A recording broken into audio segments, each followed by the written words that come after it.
Got a new keyboard here from Arturia, the Keylab Essential 88. They sent this over for me to make a video on. I'm not getting paid to make the video, but they still send this stuff to me, so that's why I put paid promotion at the beginning. As always, when I do these videos, I make them just so that you guys can find out certain features, maybe features that you won't find in other videos, and help you make the decision whether this is the right keyboard for you. Almost everything that applies to the 49 or the 61 Mark III is going to apply to these keyboards. The thing that differentiates this one is the keys are actually semi-weighted. And so if I pull out my 49 here, you'll see that we've got these different types of keys on this one. And the keys are much more jello-y. These keys, they have that slight resistance and they just feel a whole lot better. When I'm comparing this to the Complete Control Mark III keyboards, there's something that you need to be aware of with these ones. These ones are MPE enabled. That means they have MIDI polyphonic expression, and these keyboards don't have that. So that's a pretty cool feature, and you can press down, and you can press down further, and then you can get some extra controls on the sound that you have. Now, the problem with that is these new keyboards don't have as much of a throw for when you're pressing down the note, whereas the Keylab Essential doesn't have aftertouch, but what that means is you get a little bit further throw on the key itself when you press it down. And then I gotta say, that's one thing I like better than the Complete Control keyboards. And I find myself when I play on these keyboards, my velocity control is not as good.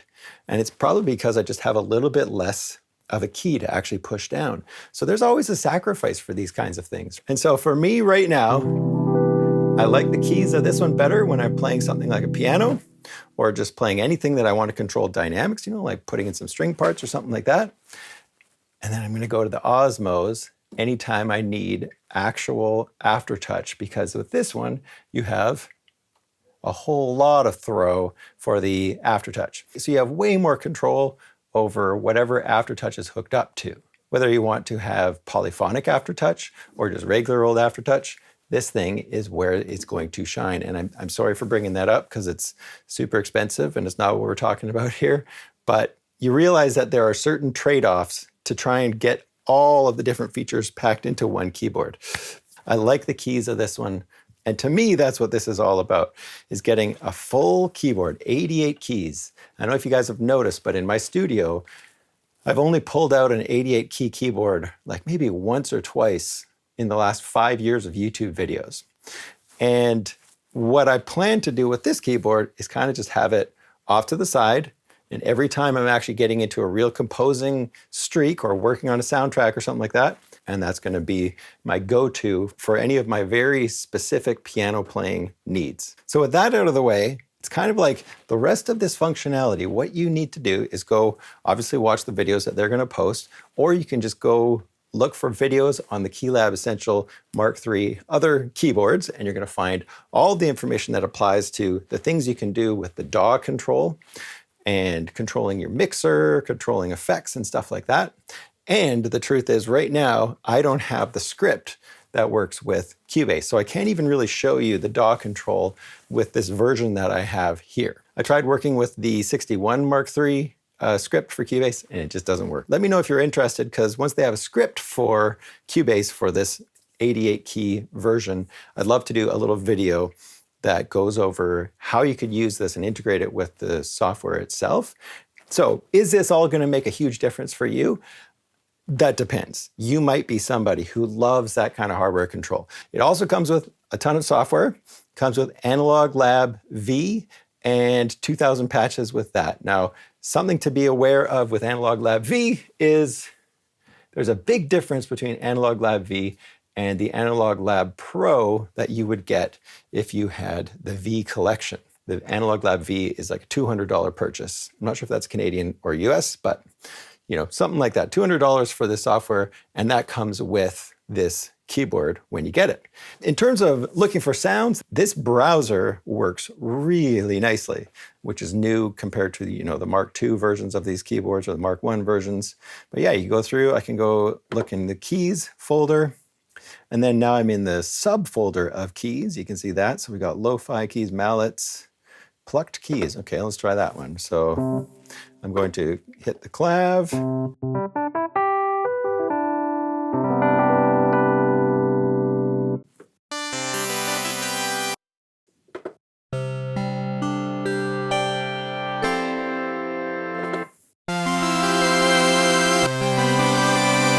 And then let's just go look over at the software just for a second. I want to give you one little tip with the software. And I have no way of showing you just the Analog Lab V patches because I'd have to like set up a different account or something like that, because you're going to see all of my patches, which are something like 17,000 patches. And that includes pigments and every synth that comes in the V collection. So there's just so much stuff.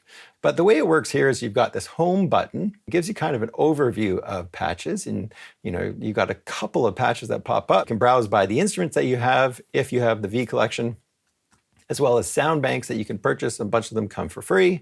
Then we've got the Explore button, and that's probably where you're going to spend most of your time. What I would do is just click on Types, and then you're going to see the main categories, the same thing you're going to see on the keyboard, and then choose something like a classic synth pad. And now all you're seeing in the browser is classic synth pads, and then you can put a little heart on it, double-click a patch.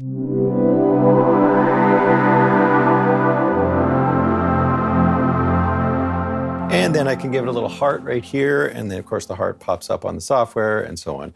So we're going to go to the type and we'll go to electric piano and we'll go classic EP. And then we're just going to go through a bunch of these and just find something.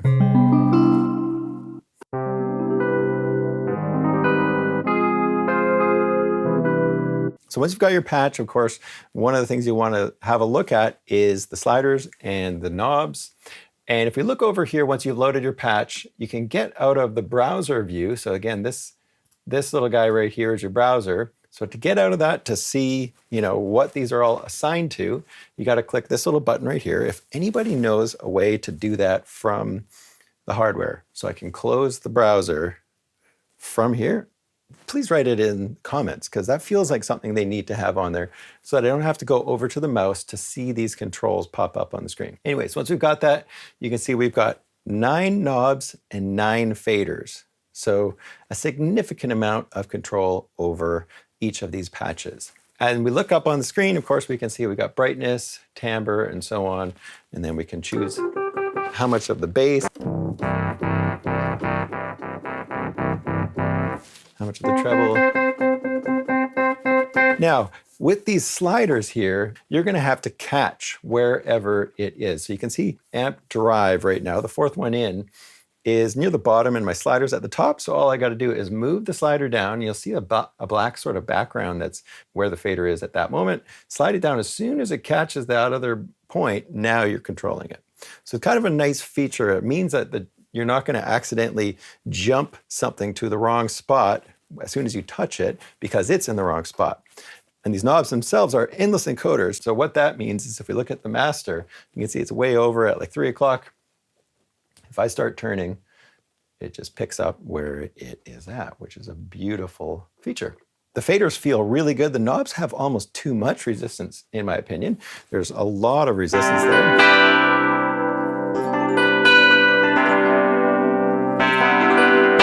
And you can see that as soon as I start touching something, it'll show us what we are actually controlling on the screen. So in that sense, I guess you don't really need this guy popped up, but I still feel like you want to look and see what kind of things you actually have control over without just starting to fiddle with all those knobs. As I mentioned in my 49 key, there is the ARP mode, the chord mode, the scale mode.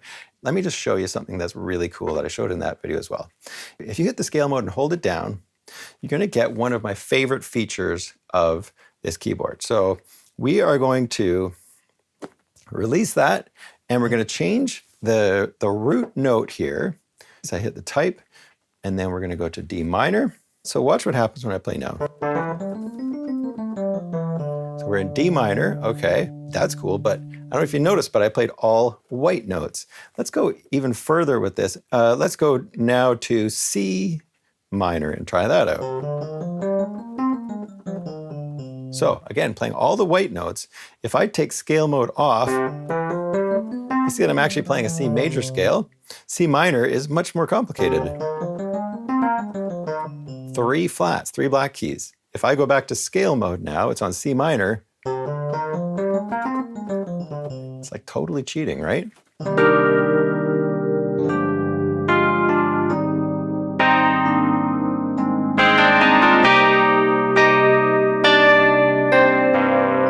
So all you have to do is get really good at playing on the white notes, okay? Just practice that scale, C major, and then now you get to choose your key, and it's going to confine all the notes that you're playing into the key of C minor.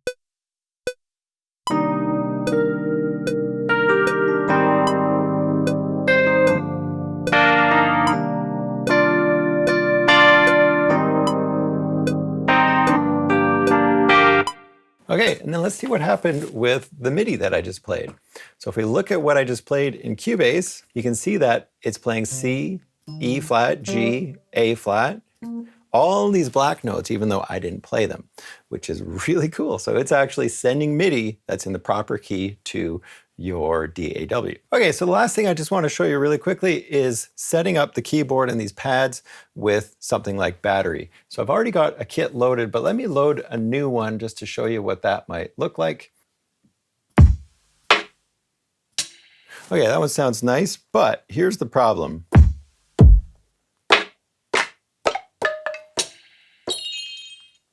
Got some cool sounds, but I want my kick and my snare right here. Let's drag this kick over to this slot and just swap that one. I'm going to drag the snare over to this one. I'm going to drag the closed hi-hat to this one and the open hi-hat to that one.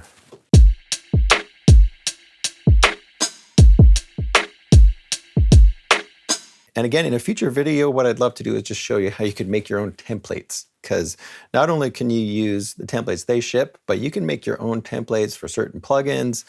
And for this case, I'd probably want to make a template for battery. So I have, different colors of the pads. And then let's just talk about how the pads feel.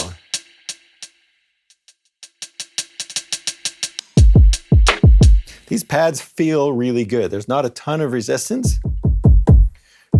but they're velocity sensitive. Pretty good control over the velocity sensitivity. I'm sure that's something we could play with in the software as well. Anyways, we've got a simple little beat in there. Let's drop that in.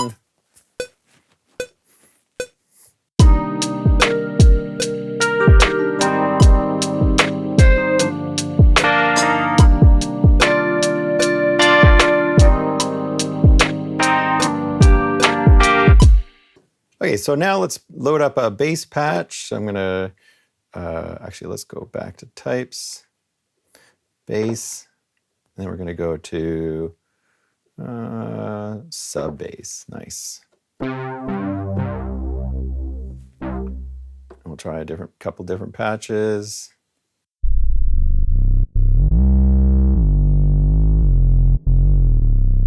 Cool patch. Now remember, I'm still in C minor. So all I have to do is play the white keys. Let's try recording that one in.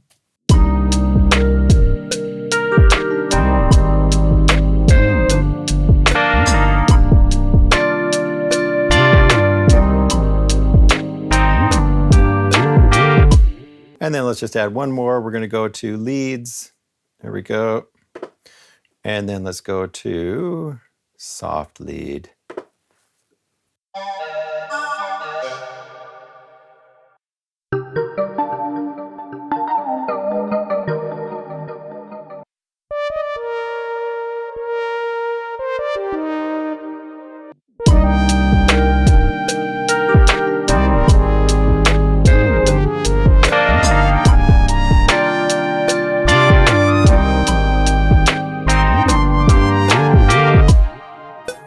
So you're now just a pro soloist by just playing all the white notes, right?